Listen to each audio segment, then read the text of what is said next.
Yo, what is going on, guys? I've been sitting in the kitchen cooking up another Magicka Nightblade build, and then I ended up coming up with this. We put 30 points into max magic here to get 26k max magicka, 34 points into health to get 30k health, and then 0 points into stamina, so we have 16.5k stamina. Our mag recovery is 1600, our stamina recovery being 1300, our weapon damage is 3800, our weapon crit is 34% with our 10k penetration and 16k physical resist with 21k spell resist and 1300 crit resist. Our stats pretty close to buffed up. 5700, 2100 mag recovery, 1700, 1800 mag recovery, 25k physical, 30k spell resist with 1300 crit resist. That's without rallying cry being up, so just keep that in mind. We have 5700 weapon damage with 40% weapon crit and 15k pen. For the Mundus, we are going to be running a lady. Chose the lady because I wanted the extra physical and spell resistance to make us a bit more tankier. For the race, I recommend Breton or Khajiit.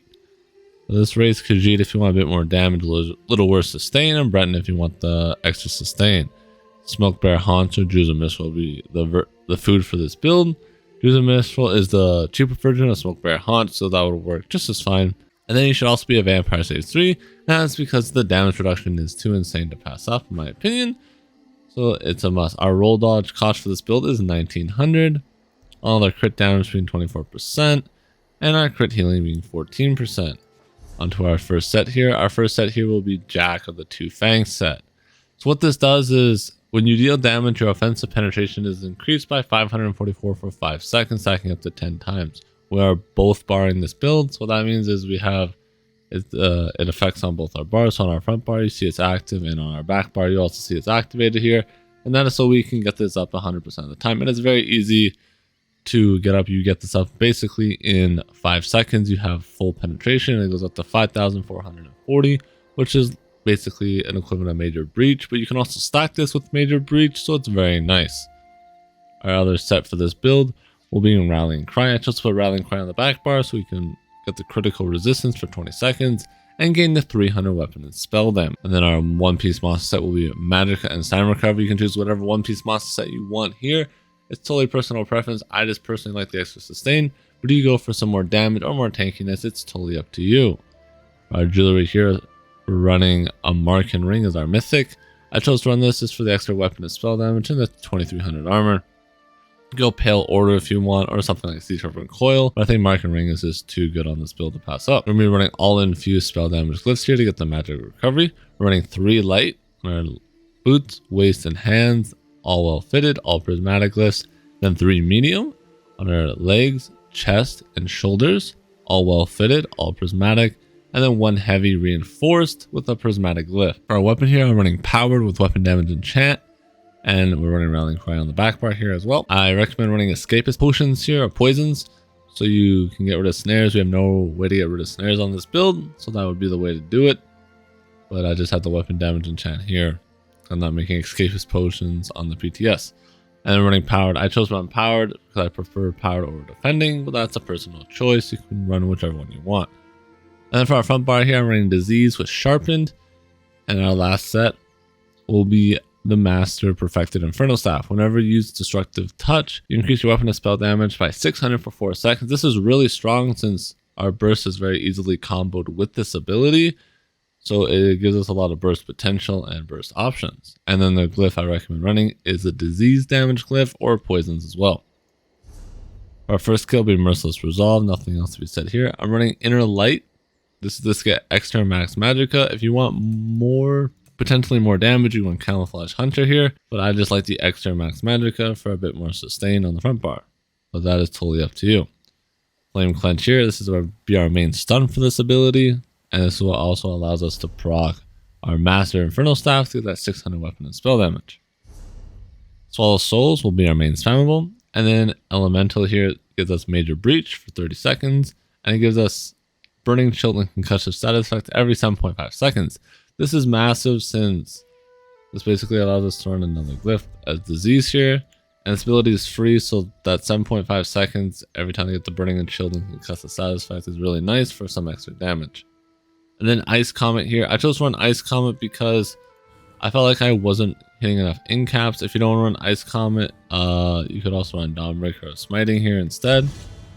or you can also run in cap if you want to run in cap as well. This is personal preference. I just prefer ice comet on this build. I think it works really well. And if you are going to want to run ice comet, then you will have to get mages 10, by the way, which sucks. It's a very annoying grind, I know, but you will need to get mages 10.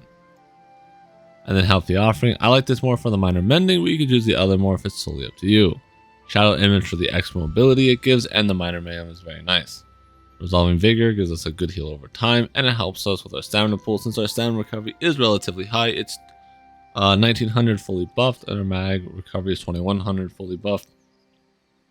And refreshing path here, this gives us major expedition with minor stam and mag recovery, so that's super strong, and it gives us a heal. This skill is super strong. It gives you a lot of buffs for one skill, so I really like it. And then degeneration here, how we get our major sorcery, and it's a good damage to over time effect. And then temporal guard here for the minor protection, reducing damage taken by 5%. CP here, I chose for an ironclad, reduce the damage, direct damage taken, which is all damage in the game. Mascot arms increase our damage done with direct damage, which is all our damage. Single target, all our damage except for the dots or ice comet. And then fighting finesse, increase your critical damage and critical healing done by 8%. This is strong since we do end up having 40% crit on this build, so I chose to run this for some more damage. Barbettry here, relentless here. Whenever you get feared or stunned, you get major protection for 3 seconds, reducing your damage taken by 10%. This is strong since usually you'll be taking majority of your burst damage when you get CC'd or can block or roll or anything. So this is very strong at reducing that damage taken. Survival instinct, whenever afflicted with a status effect, your core combat skills cost 25% less.